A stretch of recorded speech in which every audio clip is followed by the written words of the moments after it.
TGIF edition of the program Good Morning Anambra, our breakfast TV show on Anambra Broadcasting Service. And my name is Chidimma Oranwa. Onam Ajulutuku Okabwe. Alright, this morning we are going to kickstart the show by bringing your way trending stories on the national dailies. But before we do that, we're going to take a short break to get you prepared for this particular segment of the program. When we come back, we introduce our guests and go straight into this portion. Stay with us.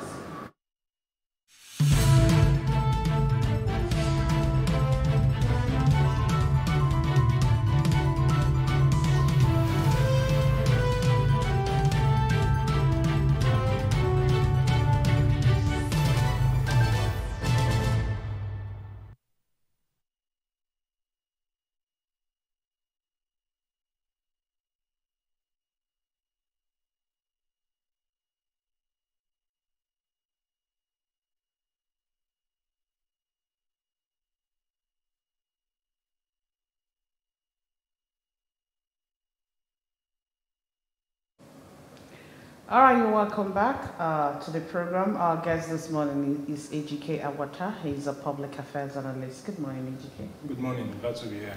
All right.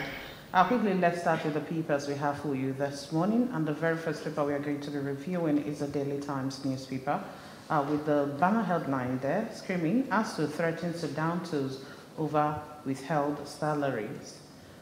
This is the big story with the writer. Says if federal government can award red contracts worth trillions, billions for varsity workers. Okay, billions for varsity workers should not be a problem. Okay. Steer clear over our pension funds. Organized labor tells the finance minister. Federal government has no intention of improperly accessing workers' pension saving. Edu replies.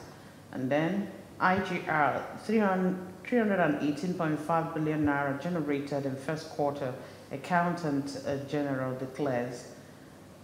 Rivers crisis, PDP dismisses claims of pressure to compromise position in court. Doctors, health workers decry federal government's failure to implement 65 to 70 years retirement age. Troops actively fighting in various theaters of operation, military spokesman. And then up there, electricity tariff hike, Senate suspends discussion of report over court ruling. Okay, these are the stories we have on the front page of the Daily Times newspaper this morning. Ejike, should we start with the story of ASU? Well, it's one story that has refused to leave the front page of our papers. Seriously, and it's unfortunate. We'll continue to, or it will continue to take its toll on students. You know, it has even become a thing of laughter, which is not supposed to be. It seems that ASU is confused because I think that should be on Wednesday. We saw in the papers where ASU saying that they're going for a strike if the federal government refused to constitute the committee, something cancelled. They are cancelled, governing council. And now they are also threatening that some of their salaries are withheld. I don't understand what it has always been about. It has always been about the salaries. You understand? It has always, and you know, ASU in a particular university in a state might be saying something. ASU in another university is saying another thing. Except when the national body comes and make a pronouncement, then we can hold them liable to it. But it's unfortunate that we keep hearing stories of ASU against federal government. It has been on over the years, over decades. And there seems to be no end in sight. And I continue to question why would federal government go into an agreement, not minding which administration signed that agreement. Government is continuum. If you cannot uphold an agreement signed by a previous administration, then you shouldn't go in and take the position. So, ASU are human beings. These are humans like every other person. They also have responsibilities. And when they keep comparing themselves to their counterparts in other parts of the world, even in Africa, you know, and going by what the resources we have in Nigeria, you see, we can't continue telling people to, you can't continue to live in affluence at the expense of the people, and you're telling people to tighten their belts. That is where the problem is.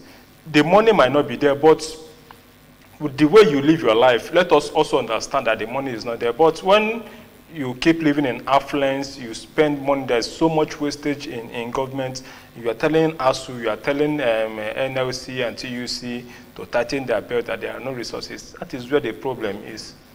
Yeah. Okay, that's a good submission from you. Now, we also see where the Labour is telling the federal government to stay clear of the pension fund. I mean, the organized Labour, because just not quite long ago, we saw on the front page of papers that the federal government wants to borrow money from the pension fund, and now Labour is telling them not to do that. Edu, the minister, is saying that the federal government has no intention of improperly accessing workers' pension savings. It's not even proper in the first place. If we let's look at it, it's not even proper. Because if that money is taken, and we're not talking about millions, we're not talking about billions, we're talking about trillions that have been saved over the years by Nigerian workers. You can imagine the work environment, what they get, what Nigerian workers get, and out of the little that they earn, they still give back, hoping that when they retire, they'll have something to fall back on. Now the federal government is coming to borrow, in quotes, that same money. At the end of the day, if these retirees or if these workers should retire, even some who have even retired have not even have access to the money. You want to take the money from them, then you have some who will retire. Of course, we have people who retire workers who retire every year. So what will happen to them when they retire? How will they be able to access that money? It's not even about borrowing the money. The problem we have, the problem the workers have is how do you utilize that money you are borrowing? So there's lack of confidence. That's why they're saying don't touch our money. When are you even going to pay it back? When are you paying it back? You understand? So it's not about borrowing.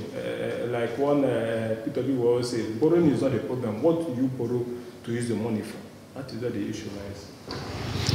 Thank you for that. Let's quickly go to the next paper for review this morning, and that happens to be the Punch newspaper. The banner headline says, Tinubu okays payment of 3.3 trillion naira power sector debt. Genco's gas producers to get 1.3 trillion, $1.3 billion via cash, promising notes and royalties. That's a good one. My opponents are defeated. That's coming from Fubura. And 20 trillion pensions fund safe. That's coming from the federal government. And the picture there, you see ECOWAS, Senegalese president vows talks with Niger and Mali.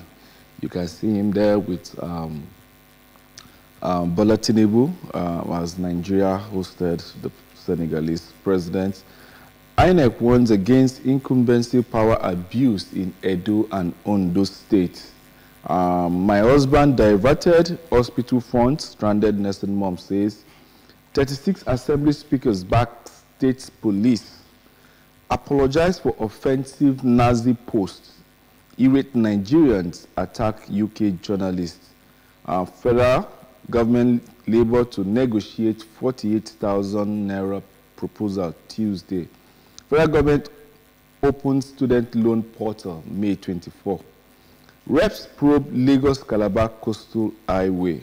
Wow, that is very, very interesting. Sometimes when projects like this, of this magnitude, you understand, are to be embarked upon, what process does the federal government actually need to undergo in order to get the, the go-ahead from the Senate, the House of Rep, or even maybe general Nigerians? Because we're talking about $16 billion for a road project, whereas in this same country, there are roads that are impassable. When I mean commercial routes in this country that are impassable.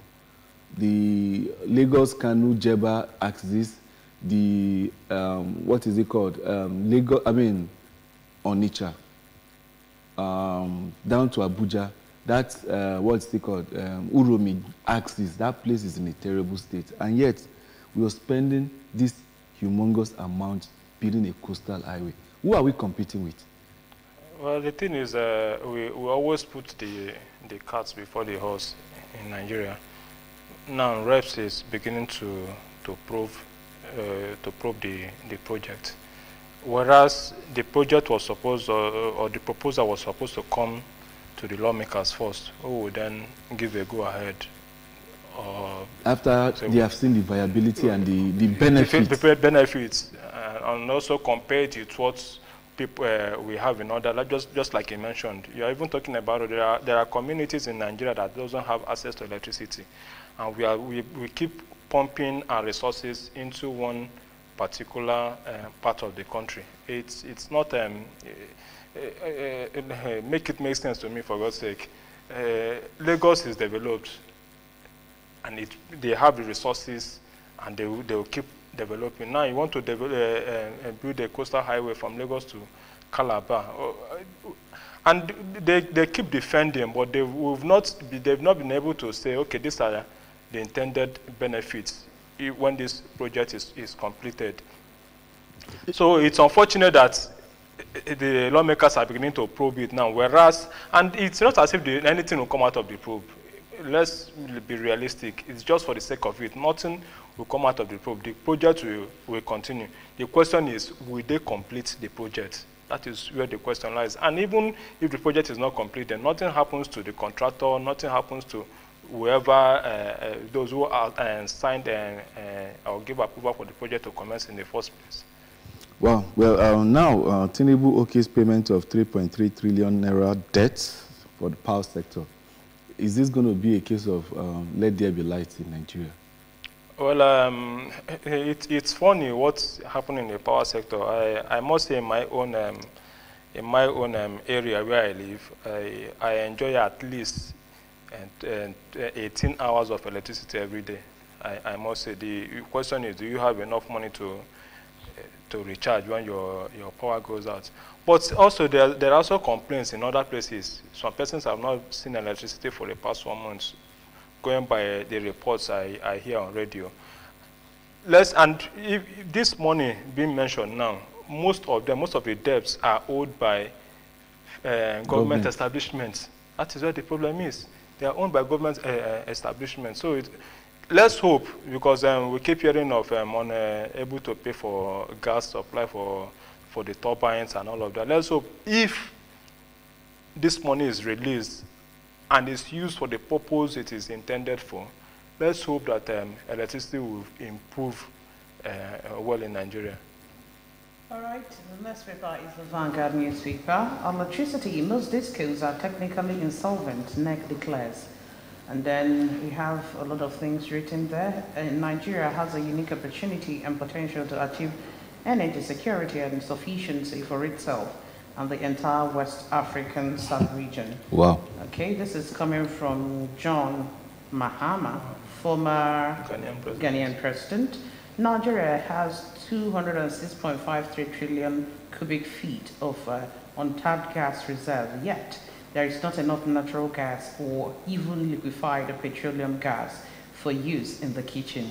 Wow, this is coming from Bath Naji, former Minister of Power, okay? Then today, when you look at distribution companies, they are clearly and technically insolvent, and you also want them to raise capital in terms of debt or equity. It is a Herculean tax. Engineer Sanusi Garuba, okay? Well, unveils plan to liquidate Genco's gas supplier debt as AFDB plans $1 billion support for power sector. How Nigeria can overcome energy crisis. Okay, these are the things these three people say, Mahama, Naji, and Obi, and also Kwankwaso. Then down there, no plan to illegally use pension fund to Wale Edun, as NLC-TUC threatened federal government over planned borrowing. Emirates resume flights to Nigeria October 1st. Salary arrears also threatens no pay, no work after 2 weeks. And then my enemies now sleep with eyes open. Coming from Fubara. All right, and up there you can still see Edo Giba INEC to begin distribution of 373,030 uncollected PVC May 27. Latest Fitch ratings showed Tinubu's transparency coming from his deputy Shetima. Minimum wage, Labour shuns Pali as federal government hints on raising bar. And up there we can see Dangote refinery to buy 24 million barrels of crude from US. It's a report, so you can read that on page 20 of the Vanguard newspaper. Quickly, let's take the next paper because we won't have time, and that is the Daily Independent. Banks can demand social media handles of customers. Court rules. Okay. Federal government begins payment of 1.3 trillion naira gas supply debt. Labour warns federal government against pension. Okay, we've seen that. And then down there, Emirates return to Nigeria after 23 months. We have defeated those troubling us, stays for Barra. Tinubu's government has shown transparency in financial dealings. Shetima. Crypto exchanges begin the listing of Naira from platforms. Anambra sacks its directors for certificate forgery, 222 ghost workers. Federal government, state, local government share 1.208 trillion naira in April 2024 revenue. Nigerian troops killed 227 terrorists, rescued 253 from kidnappers. Electricity tariff increase. Senate steps down committee's investigative report indicting federal government. Report says NEC to suspend tariff review on different bans. Okay, these are the stories we have on both papers this morning, the Vanguard and the Daily Independent newspaper. Tinubu's government has shown transparency in financial dealings. This is coming from his vice, Shetima. It appeared in front of Vanguard and the Daily Independent. What's your thought on that? How does it reflect on the purchasing power of the public? How does it reflect in the cost of goods and services in the market? How does it reflect on the cost of transportation? It's not enough for them to sit in their air-conditioned offices and begin to make statements. The last time we heard a rise of dollar has been cushioned. Today's dollar is still above 1,000 naira. So what that tells us is that whatever they did in the past was artificial. Understand? And now, of course, the Shetima will always praise his boss. I don't expect him to speak against his boss. So it's something. It's natural for him to come out and say, but at the end of the day, does whatever rank and Fitch gave to Tinubu's government, does it reflect on the pocket of the common man? How much has there been reduction in the price of food or other essential services? So whatever Shetima is saying is expected of him. He's part of the government. If this were coming from the opposition, then we would have sat down to look at it critically. But provided it's coming from the number 2 man in the country, it doesn't hold water as far as I'm concerned. Or should we agree with what Cook has said earlier? I think that was yesterday. That 1 year isn't enough for us to say that the president is not doing enough. We said that when Buhari was president. We said that when other presidents were in power. 1 year, of course, is never enough. 1 year, let's be modest. 1 year cannot be enough. But at least we should see signs. The only signs we see is that Tinubu said we should go through the baby steps of pain. We should just for a little while. This is no longer a baby step. I think these are elephant steps. That's the only signs that we are seeing. That just for a little while that things will change. That's what we heard. So 1 year is not enough. So no problem. We have our fingers crossed. I just hope many of us will still be alive to see the results at the end of it all. Okay, what's also your thought on the minimum wage saga between the federal government and the Labour? Now, in front page of Vanguard, Labour shuns Pali as federal government hints for a raising offer. You know, the ended up saying it was 48,000 they can offer, and the Labour worked out on that, particularly on them, or on the meeting. And now again, they are calling them to come back to renegotiate.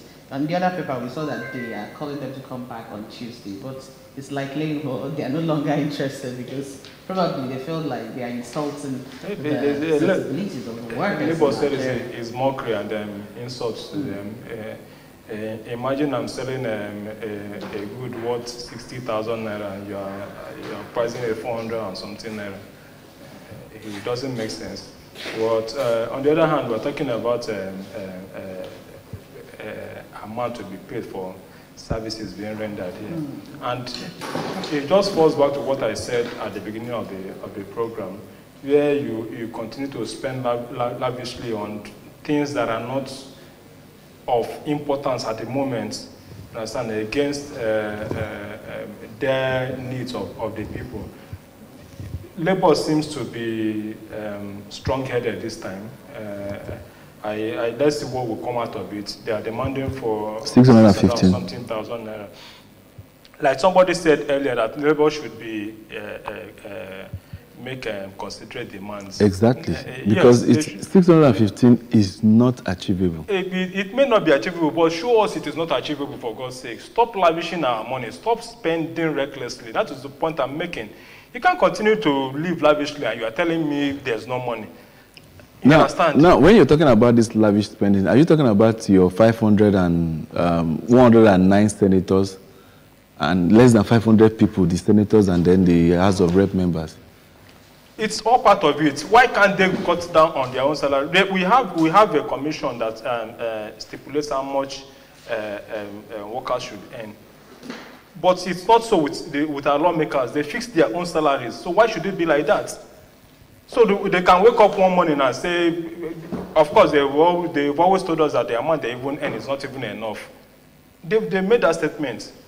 So they can wake up one morning and increase their own money. Nobody will say... And they've done that recently. That's what I'm saying. They can still do it again and nothing will happen. So why then will you tell Labour 600 and something thousand is not achievable? It doesn't make sense. If you are asking us to cut down or for us to be reasonable, then we should be across board. Okay, imagine what will happen if lawmakers say, okay, we are cutting down our salary by 2%. Labour will be considerate. But it will never happen. It will never happen. Rather, they will keep increasing. So, of course, Labour knows at the end of the day, there is no way Labour will get 600 and something thousand naira per month. It is not feasible. It will not happen. But at the end of the day, they will get something that will be meaningful, which if they did not peg it at that amount, 600 and something thousand, they won't get what, if they didn't say 600 and something, that federal government will be talking about 40 something thousand naira. Maybe they will be talking about 35. They will be talking about 35. We are in Nigeria, we know our leaders. So Labour knows what they are doing, and I'm in full support of it. Well, let's go to the next paper for review, and that's this day newspaper. The banner headline is talking about Wale Edun, no attempt to illegally use pension funds. And the writer says, federal government will be guided by rules organized labor wants against tampering with funds. FAC shares 1.2 trillion from 2.192 trillion gross revenue. Naira slides to 1,533 naira per dollar at official market rate, are stable at 1,540 naira per dollar parallel market. We have the report amidst Nigeria's own production. Dangote refinery orders 24 million barrels of U.S. crude oil, commences export of its refined products to European countries. Wow, interesting. Tinubu's Senegalese president, Faye. That's what we have for you there. Quickly, let's go to the Nation newspaper. The banner headline is still talking about your hard-earned pension, say federal government assures Nigerians. You begin to wonder, the way federal government are saying this, your money is safe. It's like some part of it has even been taken, but they're just telling you that, don't worry, we'll bring it back. 36 speakers back state police. NEC pledges better support for small businesses. No hiding place for fraudsters. EFCC vows APC caucus. Mofwang speaker of coercing Plateau lawmakers. Payment of $1.3 billion, 1.3 trillion naira power sector debts will attract investors. That's coming from AFDB. African First Ladies to intensify cancer battle. Man told he is not British citizen after 42 years in the UK. Well, from his skin, you definitely know. The student loan portal opens May 24. Kidnap suspect Evans opt for plea bargain. Quickly, that's what we have on the front pages of the Nation and This Day newspaper. But HK, this is really interesting to us Nigerians. A report amidst Nigeria's own production, and Dangote refinery orders 24 billion barrels of crude oil from United States. And then the writer says commences export of its refined product to European market. So you can imagine the dilemma we are in here. This was a refinery that the former president went to commission. So if this was a refinery that was meant to service European market and get crude from as far as United States of America, that means we're not even out of the doldrums when it has to do with managing our resources. Let's also remember that federal government also invested into that project. 30% stakes. And all the while Nigerians thought the refinery was built for them. But now they're importing crude from US and they're exporting their refined products to Europe. Dangote is in business, and he's a government child. Let me use that word. Whatever he does stands. You understand? There's nobody will challenge him. But it's unfortunate. It's not as if we have excess supply of these products in Nigeria. So why would you want to export when there's a need to be met here in Nigeria? But he rather chose to. Maybe it's we wouldn't know. Maybe it's an agreement he had, or maybe he had. There are financiers to that project also from Europe. So maybe it's an agreement. Do this for us, then this is what we get at the end of it all. But one would have expected that these products, Nigerians will use it first. Then if there are excesses, then you begin to export. But it's unfortunate we are not having any of that. But on the other side, if United States of America could send 24 million barrels of crude oil for Dangote to refine, I'm sure the, what will I say, the components of the product, the raw materials, is not going back to US. What they are getting is finished products. So Dangote's refinery could equally serve as what Nigeria do outside, taking our crude out there, refine, and just bring us refined products. Well, we wouldn't know what happens to the byproducts of the crude oil from America. We wouldn't know. Who knows if he's also exporting to other African countries? We wouldn't know. So the important thing is, what we are so hopeful. Yeah, Nigerians were hopeful that at least we'll have a refinery that is working in Nigeria. But alas, the refinery is not for us. It's for business. He's a businessman. He's a businessman. And probably there are financiers from that Europe, and he feels that, man, I need to fulfill my own part of the promise. And then he's there to make profits. Probably as the year runs by, he'll begin to supply Nigerians, maybe. Yes. Okay. Is there any other? No story. Okay. Let's also see what we have at the front page of the. Maybe on a lighter note, the man that spent 42 years in the UK and was told that he's not British. So somehow I begin to wonder, is it justifiable to say that having spent that year, he said a retired 74-year-old man, having spent that length of time in a foreign country, obviously you should be citizen of that country. Did he apply? Did he apply? That's the question. Did he apply? He just assumed. Because you've spent like 100 years, yes. like automatically. Did he apply? You have to apply first. Or even if he applied, are you sure he applied at the right place? Or he just probably gave somebody who defrauded him, he gave somebody money. And I don't know the story sounds really, really funny, you understand? Because I really don't know what else qualifies you to be a citizen of the country. I haven't spent 42 years. He didn't apply, that is it. Maybe he did not apply, I don't know. Or he did it wrongly. Yes. Because if he applied for somebody who has stayed, of course, 4 he has decades. Contributed to the economy of course. So he should be a citizen, but probably there must be something wrong somewhere. Okay, no problem. It's not a death sentence. It's not a death sentence. You are retired. In Ataba begging now, wherever you are from which African country, just come home to your own country. All right, quickly, let's see what we have in the front page of the Guardian newspaper this morning. Legacy of waste. Abandoned projects dot Southwest amid the push of scarce resources to new ones. You can see a lot of them in the picture captured there.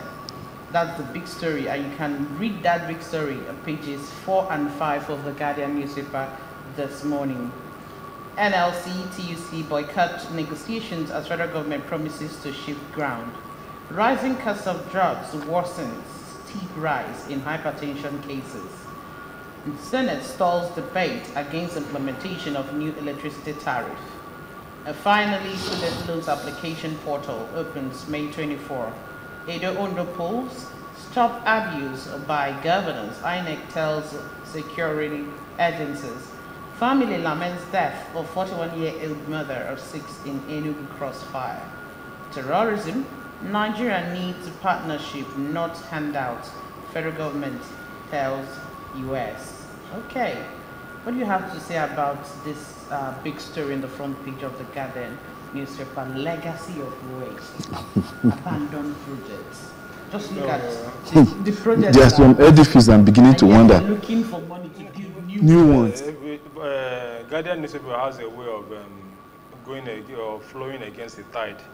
You know, we have stories of electricity and Fubara, but they always look out for stories that people ordinarily would not have thought of. Okay. So you can imagine the amount of abandoned projects we have in the Southwest alone. If they should take their time and go around the 6 geopolitical zones, you begin to wonder. And the problem is that they abandon this one and they start a new one. So it's also part of the waste that I'm talking about. Because this money is not coming from a private pocket. These are taxpayers' money. So and these are government establishments. If they are private establishments, you care less about it. But these are government projects. That's why I'm talking about taxpayers' money. So you build these projects, you abandon them, and then you go and to start another one, which you are not sure of completing. That is what the problem is. You're not sure of completing the new one you're starting. So when people say, oh, it's a way for them to siphon money, you tend to agree with them because it's almost glaring what we are going through. And like I said, these abandoned projects were awarded to a company by somebody, a government official. But what has happened to that person? Is that person being prosecuted today? Nothing, no. That's why contractors will readily take up a project which they know themselves that they may not be able to handle this project. But once they get the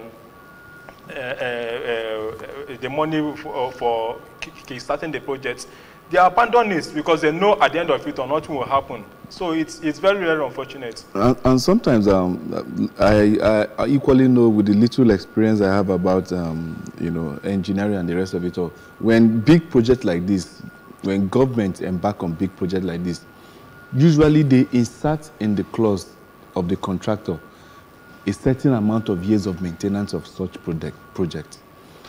You understand? I remember when the Abuja Stadium was built for the All Africa Games, there were a certain number of years that was inserted into management of that project. Everything is going to be lumped in and paid into the contractor.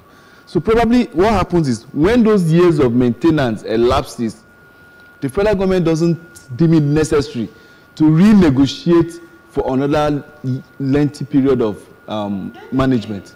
I'm I'm wondering if that building is being used by some people, maybe as an office. It's left for them to continue with maintaining it. Exactly, right? so that is they're going to build a new one. Are those buildings beyond repair? Even if they are dilapidated, looking at them, they're not. They're not still standing. All you need to do is just to go there and do beyond whatever repair. you need to do and refurbish it, rehabilitate the they're building, not and beyond then repair. use it. Why going to Build new one. And like Guardian rightly captured, they are legacy buildings. These are not one-story buildings. These are not two-story buildings. If you look at the structural design of the buildings, look at the edifice. Just look at them. Look at the number of floors you have there. And you allow them, you just abandon them to rot. It's quite pathetic. So let's see the other paper we have. The paper next is Blueprint and New Telegraph. And then the banner headline is Nigerian National Buzu Wanted Over Zamfara Killings. That's coming from DHQ. Troops neutralized 127 terrorists, gunmen kidnapped 135, killed 3 in Gora, Namaye. And then we have shape narrative of anti-corruption war, federal government charges EFCC. Fitch waiting evidence of Tinubu's transparency. We've seen that. We won't violate pension regulations to finance infrastructure. Well, we've seen that. 36 assembly speakers, back state police. We've seen that also.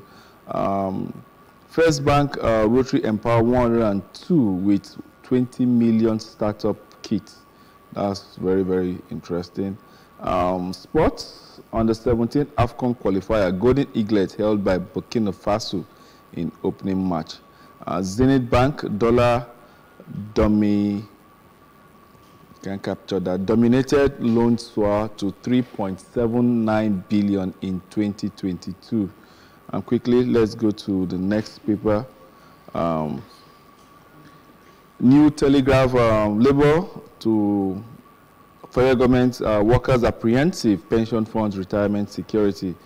Suspend new electricity tariff, Senate tells NEC. Emirates to resume flights to Nigeria October 1st. And using phones or watching television at meal times linked to obesity. That's coming. Studies. World Bank risk of debt distress in Nigeria. Orders remain high. We've seen Dangote's story there. I think that's the much we can take quickly. Let's just wrap it up and then AGK, I mean, what stories do you want to say? This Nigeria National Buzu Wanted Over Zamfara Killings. If you might know, Buzu is a tribe.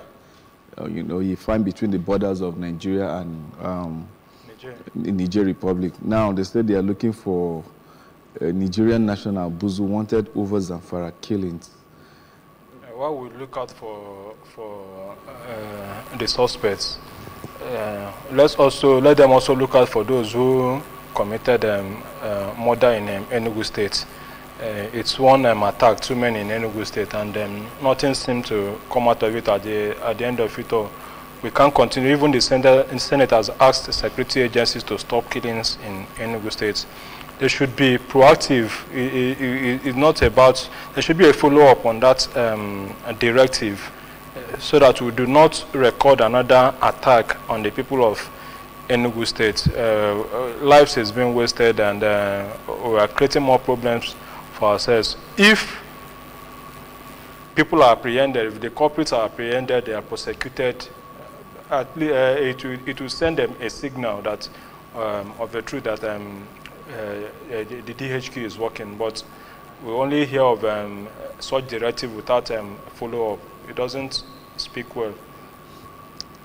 Thank you for your submission. All right, this is where we draw the curtain on the segment. That is press review right here on our Breakfast TV show. We want to say a very big thank you to you, AGK, for being part of it this morning. Thanks for having me. Well, we are taking a short break now. When we come back, we'll see you at the other side. So please stay with us.